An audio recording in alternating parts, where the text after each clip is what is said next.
नमस्कार दोस्तों, आज की कहानी है स्वर्ग का सेब। एक बार स्वर्ग से घोषणा हुई कि भगवान सेब बांटने आ रहे हैं। सभी लोग भगवान के प्रसाद के लिए तैयार होकर लाइन लगाकर खड़े हो गए। एक छोटी बच्ची बहुत उत्सुक थी क्योंकि वो पहली बार भगवान को देखने जा रही थी। एक बड़े और सुंदर सेब के साथ साथ भगवान के दर्शन की कल्पना से ही खुश थी। अंत में प्रतीक्षा समाप्त हुई। बहुत लंबी कतार में जब उसका नंबर आया तो भगवान ने उसे एक बड़ा और लाल सेब दिया। लेकिन जैसे ही उसने सेब पकड़कर लाइन से बाहर निकली, उसका सेब हाथ से छूटकर कीचड़ में गिर गया। बच्ची उदास हो गई। अब उसे दोबारा से लाइन में लगना पड़ेगा। दूसरी लाइन पहले से भी लंबी थी, लेकिन कोई और रास्ता नहीं था।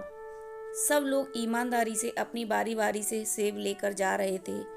अंततः वह बच्ची फिर से लाइन में लगी और अपनी बारी की प्रतीक्षा करने लगी। आधी कतार को सेब मिलने के बाद सेब खत्म होने लगे। अब तो बच्ची बहुत उदास हो गई।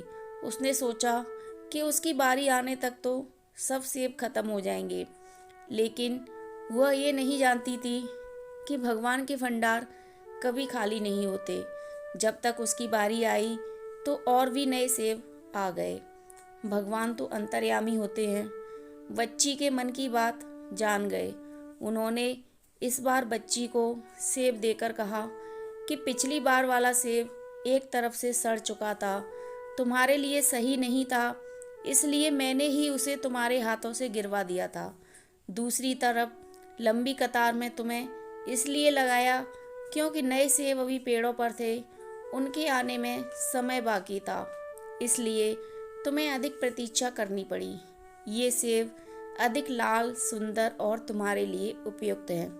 भगवान की बात सुनकर बच्ची संतुष्ट होकर गई। इसी प्रकार यदि आपके किसी काम में विलम्ब हो रहा है तो उसे भगवान की इच्छा मानकर स्वीकार करें। जिस प्रकार हम अपने बच्चों को उत्तम से उत्तम देने का प्रयास करते हैं, उसी प्रकार भगवान भी अपने बच्चों को वही देंगे जो उनके लिए उत्तम होगा। ईमानदारी से अपनी बारी की प्रतीक्षा करें और उन परमपिता की कृपा के लिए हर पल हर क्षण उसका गुणगान करें। दोस्तों, आपको यह कहानी कैसी लगी हमें कमेंट कर ज़रूर बताएं। अच्छी लगी हो तो वीडियो को लाइक, शेयर एंड सब्सक्राइब करें और अपना कीमती समय देकर इस कहानी को पढ़ने के लिए आपका दिल से धन्यवाद। जय जय श्री राधे।